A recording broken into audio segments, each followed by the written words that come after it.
আমি রত্না রায় আপনার সাথে নিয়ে এলাম ছোট্ট একটি ব্লগ। আজ এই ব্লগটি আমার বাবাকে নিয়ে। আজ 3 বছর হয়ে গেল বাবা আমাদের মাঝে নেই। তাকে নিয়ে বলতে গেলে অনেক কথাই বলা যায়, শেষ হবে না।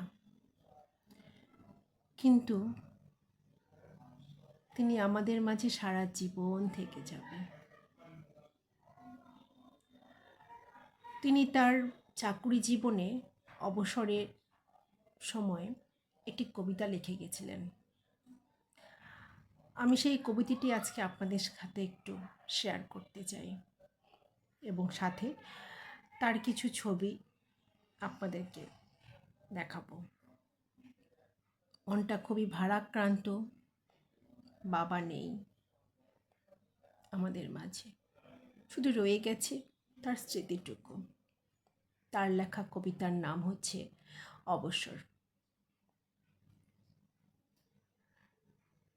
কেউ আর ডাকবে না কোনো কাজের তরে, কেউ আর খুঁজবে না অসংখ্য মানুষের ভিড়ে। দুহাত তুলে প্রার্থনা করি সবাই ভালো থাকুক, আমার জীবন সুখে কাটুক এই মিনতি করুক। 1986 অক্টোবর 30 সহজে প্রথম যুক্ত হই। 32 বছর কাটল চাকুরি, এখন পর্যায়ে এই।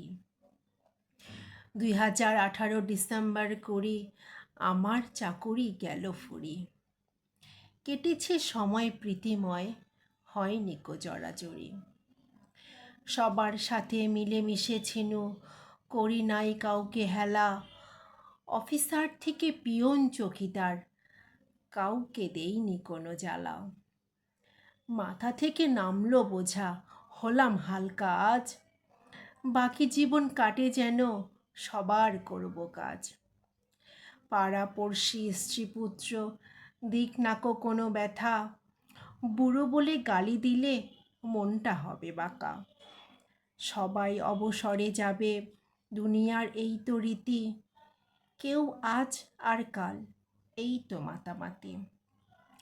সবার মাঝে কাটাতে চাই জীবনের শেষ দিনগুলি।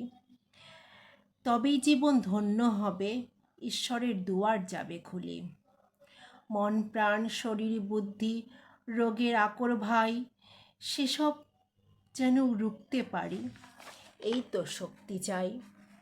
স্রষ্টা যেন সকলেরে দীর্ঘজীবী করুক, আমার দেয়া দুঃখ ব্যথা সকল যেন ভুলুক।